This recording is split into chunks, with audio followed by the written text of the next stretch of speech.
અને હવે આગળ નજર કરીએ વડાપ્રધાન નરેન્દ્ર મોદીના વિકાસ પ્રવાસ પર।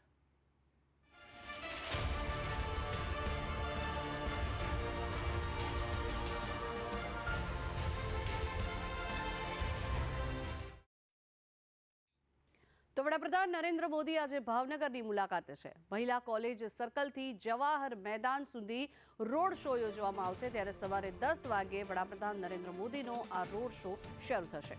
જવાહર મેદાનમાં જનસભાને સંબોધન કરશે વડાપ્રધાન મોદી, ત્યારે કેન્દ્ર વિવિધ રાજ્યો સાથે 2 લાખ કરોડના MOU કરશે।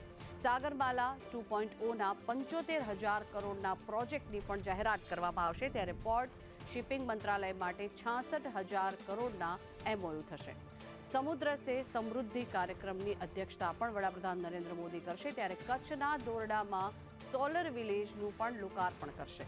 ભાવનગર માટે 115 કરોડના વિકાસ કાર્યોનું લોકાર્પણ કરવામાં આવશે અને ખાતમુહૂર્ત કરશે, ત્યારે 4,000થી વધુ પોલીસ કર્મીઓ આ બંદોબસ્તમાં તૈનાત રહેશે। મહત્વનો જે આ કાર્યક્રમ થવા જઈ રહ્યો છે, વડાપ્રધાન નરેન્દ્ર મોદીનો રોડ શો યોજાશે અને તેને લઈને પોલીસ દ્વારા પણ ચાંપતી નજર રાખવામાં આવશે। આ વિકાસની ભેટ વડાપ્રધાન નરેન્દ્ર મોદી દ્વારા લોકોને આપવામાં આવશે। કચ્છના દોરડામાં પણ જે કરોડોના પ્રોજેક્ટ કરવામાં આવી રહ્યા છે તેનું પણ વડાપ્રધાન નરેન્દ્ર મોદી દ્વારા લોકાર્પણ કરવામાં આવશે, ત્યારે ભાવનગર માટે પણ 115 કરોડના વિકાસ કાર્યોનું ખાતમુહૂર્ત અને લોકાર્પણ કરાશે।